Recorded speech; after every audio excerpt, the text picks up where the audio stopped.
Apporter la conscience dans la relation transforme la dynamique du couple et peut éviter beaucoup de ruptures. Je t'explique.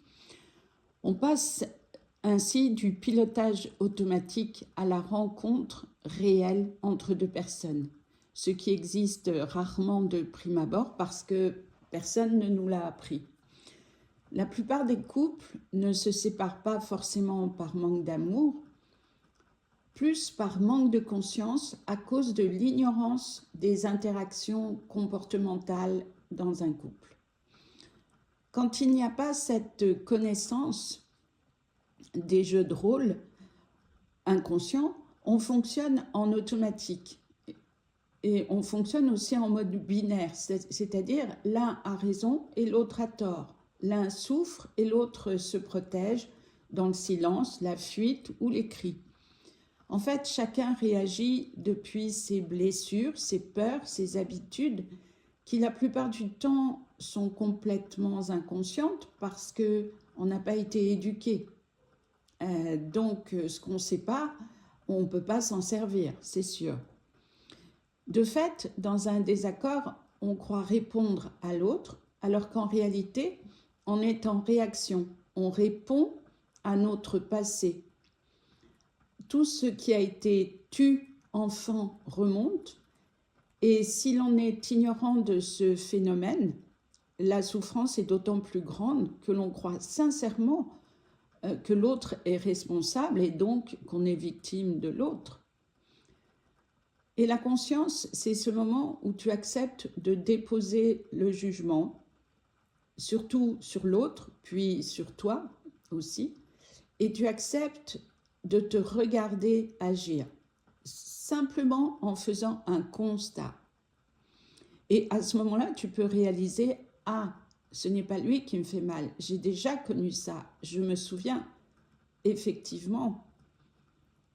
C'est alors la possibilité de regarder qu'une vieille mémoire vient de se réactiver et toi, tu la rejoues forcément tant qu'elle n'est pas identifiée. Mais ça, tu l'ignores.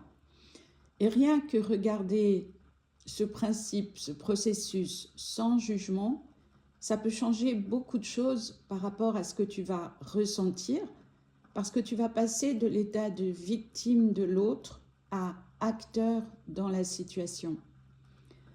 Parce que quand tu vois, tu peux choisir. Choisir de ralentir, de te poser, de parler au lieu de pleurer, de prendre du recul pour revenir et t'exprimer clairement.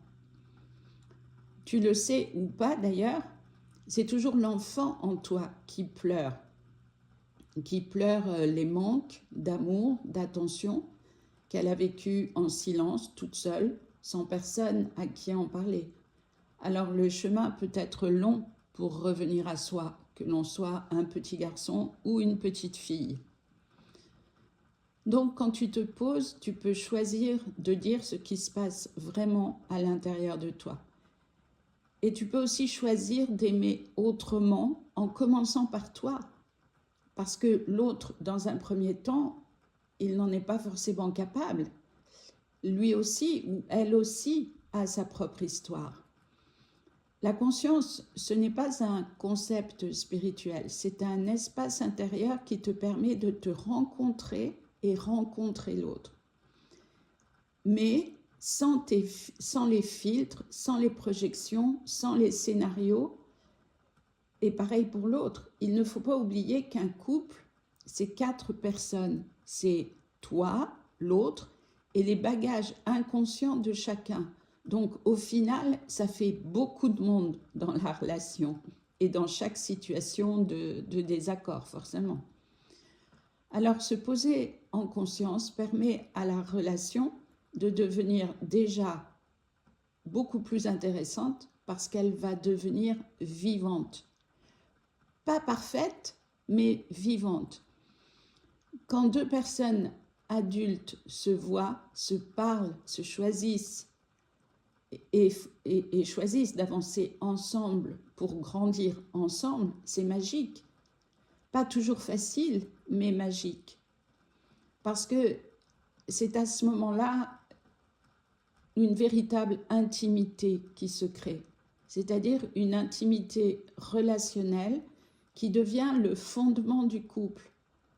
Un couple sans fondation solide ne dure jamais, mais c'est vrai qu'établir des fondations, c'est un choix qui doit être fait à deux, car seul, ça peut ressembler à une lente descente dans la souffrance, remplie de frustration, forcément. Et je ne conseille à personne de faire ce chemin seul en pensant qu'on le fait pour le couple, parce que être seul ensemble est extrêmement difficile à vivre. Et à ce moment-là, je crois qu'il vaut mieux s'aimer assez pour se choisir et peut-être quitter la relation si l'on ne sait pas devenir autonome sur le plan affectif et ainsi vivre la relation dans la neutralité, parce que parfois partir n'est pas envisageable. Voilà, si ce passage vous a intéressé, merci de liker, vous abonner et je vous dis à bientôt avec plaisir.